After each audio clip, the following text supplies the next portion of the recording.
Farts. What are they? Why do we fart? Why do they smell bad? And is there such a thing as farting too much?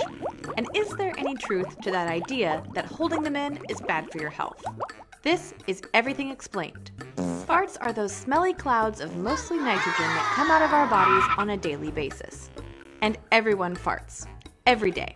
In fact, the average person lets out about 1 liter of gas per day, mostly in their sleep.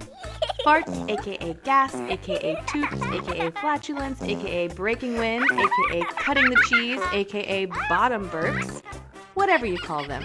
They're made up of mainly nitrogen, hydrogen, and a bit of carbon dioxide and methane, and a tiny bit of oxygen. The sound of a fart is caused by vibrations in the rectal opening. And the sound gas makes really depends on the speed of the gas leaving your body, plus the shape of the sphincter at the time the gas gets released. So the tighter the sphincter, the more high-pitched and squeaky the fart will be. And if it's loose, then you'll probably have a lower fart. And the smell?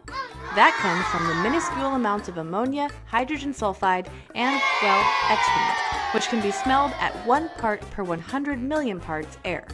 About 75% of your farts are produced by the bacteria in your lower intestine. A fart is created when food passes through your stomach and small intestines without completely being broken down, which means that by the time it hits your large intestines, it's undigested. So the bacteria in your large intestines starts to break it down in a process called fermentation. And this process produces gases like carbon dioxide, hydrogen, and methane, which make up our farts. And it's true what they say, some foods do make you produce more gas than others. Carbonated drinks, of course, encourage wind breaking since they contain carbon dioxide already. And then, of course, legumes like beans and lentils. Legumes make you gassy because they contain poorly absorbed sugars that get broken down in the fermentation process. But is it possible to produce too much gas? And if so, why? It is possible to overdo it on the gas. And to find out why, a medical professional will most likely recommend keeping a food journal to see if you're eating foods correlated with high gas production. And while some foods are generally linked to more gas production, like broccoli and cabbage, some people are more gas sensitive to them than others. In which case, you could take a supplement that contains digestive enzymes to help break down those hard-to-digest foods. Anxiety could also cause you to swallow more air, which is why some people pass gas when they're nervous.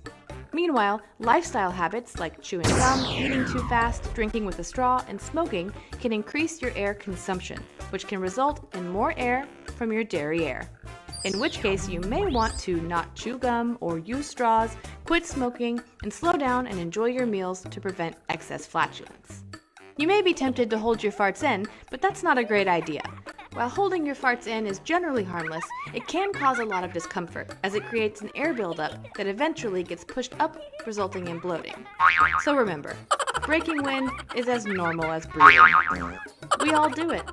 But if lifestyle changes don't make a difference in your flatulence production, then it could mean something else is amiss, and you should see a doctor. What do you want us to explain next? Let us know in the comments.